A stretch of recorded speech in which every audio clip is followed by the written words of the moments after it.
Talofa o tala nei tula mai lau li tio Polinisia. Tala tuliloa wo o atua i savai il por kalame whaalawilu o le ta iala mo lumana i manuia o Samoa, lua o lua fitu, lua o tolu o ile lua o tolu tasi. Ma sauno aile fionga al paalamia la aule al mali e toa. O le aso ana nafi sa mātou mafuta ai ma le fo i tū o le vai. E mai lava le fale ala tau ai fale moa se ia pa ia fa sa le leanga. Numela 5. O le so. O lea wa tātou mafuta wa amata mai patamea le mea fio ai tuala masala. Tainane le fale ana. Te iau mai le nganga e maunga i whamaunga. O le whamai moe au tū o le tai ala le lumanai manuia o Samoa lua whelu suono lua whelu su fitu. Lua afe tolu sifuru lua afe tolu su tasi. O le nei tai ala o lo whai loa manino ai. Fufuanga ua matua ave iai le whamumua. Mo le atina ina o Samoa atoa. I le nei 5 tausanga whare tupe. O loo lumanai nei. Ma o se tapenanga. Na matua sua i le aula pauta ma le aula patai. Sa whatala noa ai le palemia sui palemia ma le kapeneta. Sa whatala noa ai foi le ano fale o le ainga o le whatua tua i le tua Samoa tasi. Whatala noa ai foi ma tātou paanga uma o le tātou malo sui o malo mai fafo. Tainane malo uma o loo anga le lei mai mo Samoa. Sui anu malala fanga o baenga tu moti palapo tonga esese malato paanga uma awa le atina ina o Samoa. O loa atangia le taiala le nei e tātou ngā luenga le nei o le ngā luenga whaifatasi. E 5 taiala autu o vaivaina iai le taiala mo le lumanai manuia o Samoa. Taiala autu mo mua. Ati inga ena o le soifuanga lautele. E awhi air whanau nau ta inga le tātou malo e si tia le soifua malo loina. Si tia le soifua yawaonga. O le anganu. Ma le manuia lautele o tangata uma. Awa o le ala fosili leo le atina manuia o se atunu. E le ngata i le ngawhatau 5 ino le tamau ainga. A ia tūlanga le lei le soifuanga o tangata anu uma. Ta iala luna lua. Tamau ainga ngawhatau 5 ina. O lo whatau a isa tamau ainga mausali. E ala le whatupula ia o atina esese. Taluai, ono tūlanga maa ale ale. Samoa lo a fia ia fianga mai fafo. O lea e tau ai, e whaamautu, ma whaamalosia o vaenga tu mooti. Isilisi ma tinga ena o Samoa. Ina ia mauti noa, le whaasafua o le manuia, mo tangata anu uma.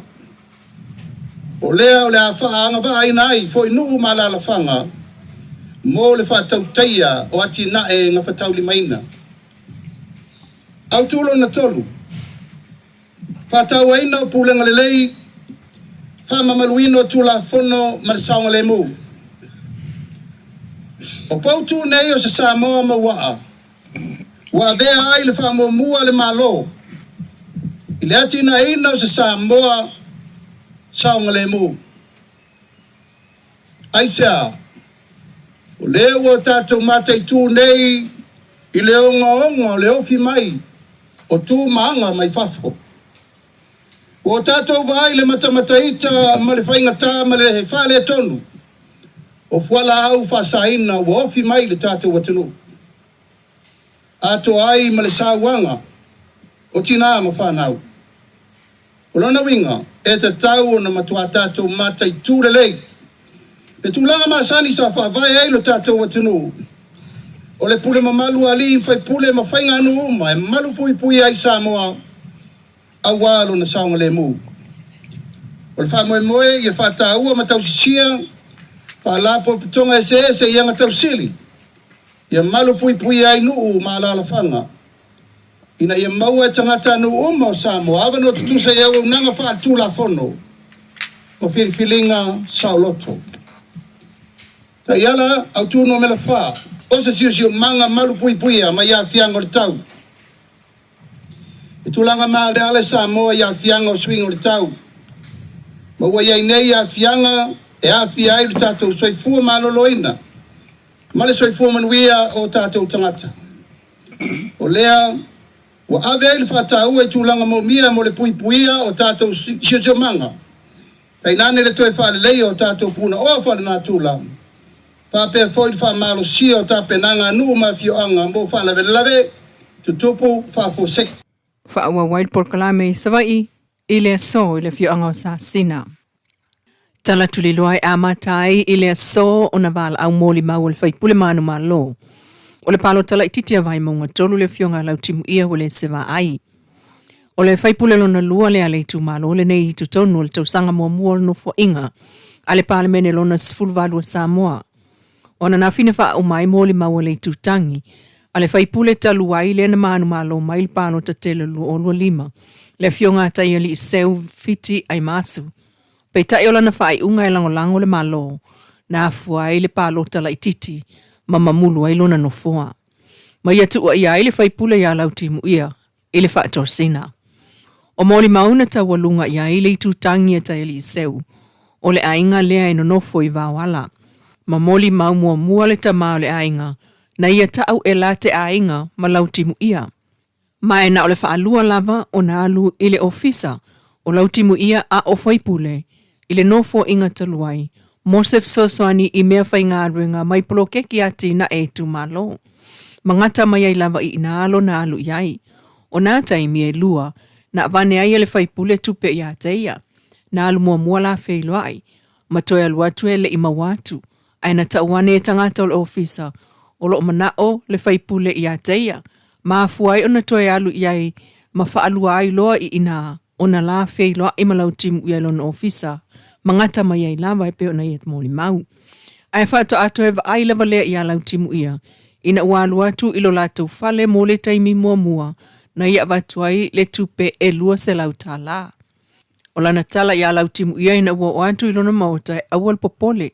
Le a pālota umatu lona ainga ia ta ia vanga na ai la ua ma le a whawhine e pālota i le fās.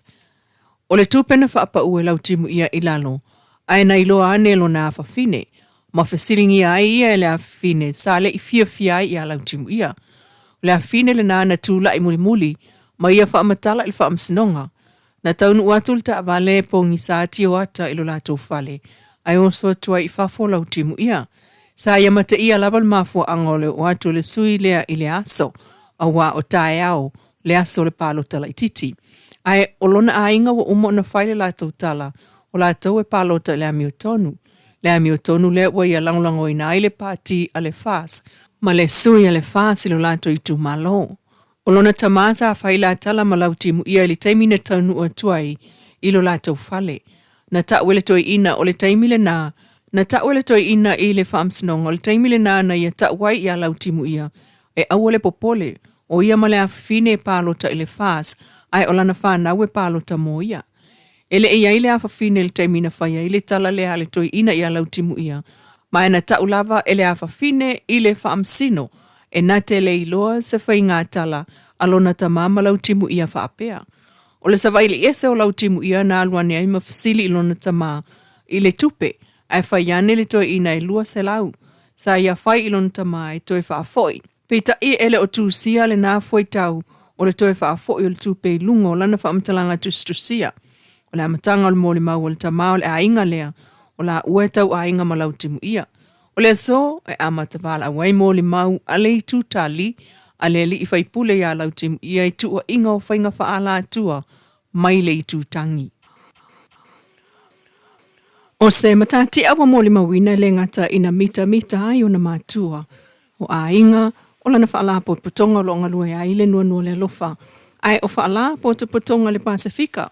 Ai wāngia na fwoi i lunga. O whasota inga te lewa wawe le mitanga o le malo Samoa. Ina ua tōwhia i le whionga mata whawha tino utu mapu. Ma tō tino le komiti o malo au whatasi. O le aia tatau tangata i aimana o ngatu mau Rights of the Persons with Disabilities Committee. Ma ave ai o se Samoa mua le ua tōwhia i le tō tino whaavao malo.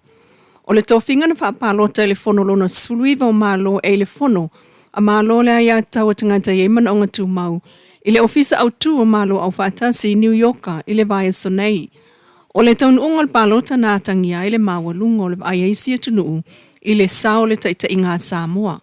O le usunga whono a Samoa na whailua iai, le fionga mta wha ma sui atu i Samoa e au fiai, le sui pālamia o le sui o le malo Samoa i le ofisa o malo au whaatasi, ma le ofisa sili mta ngā ringo tina mta maitai, a ulumana il palota ina o sui o le komiti lea.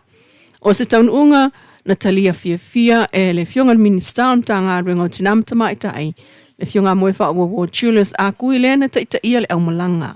Tala nao nei tula, mai lo li tio Polinisia.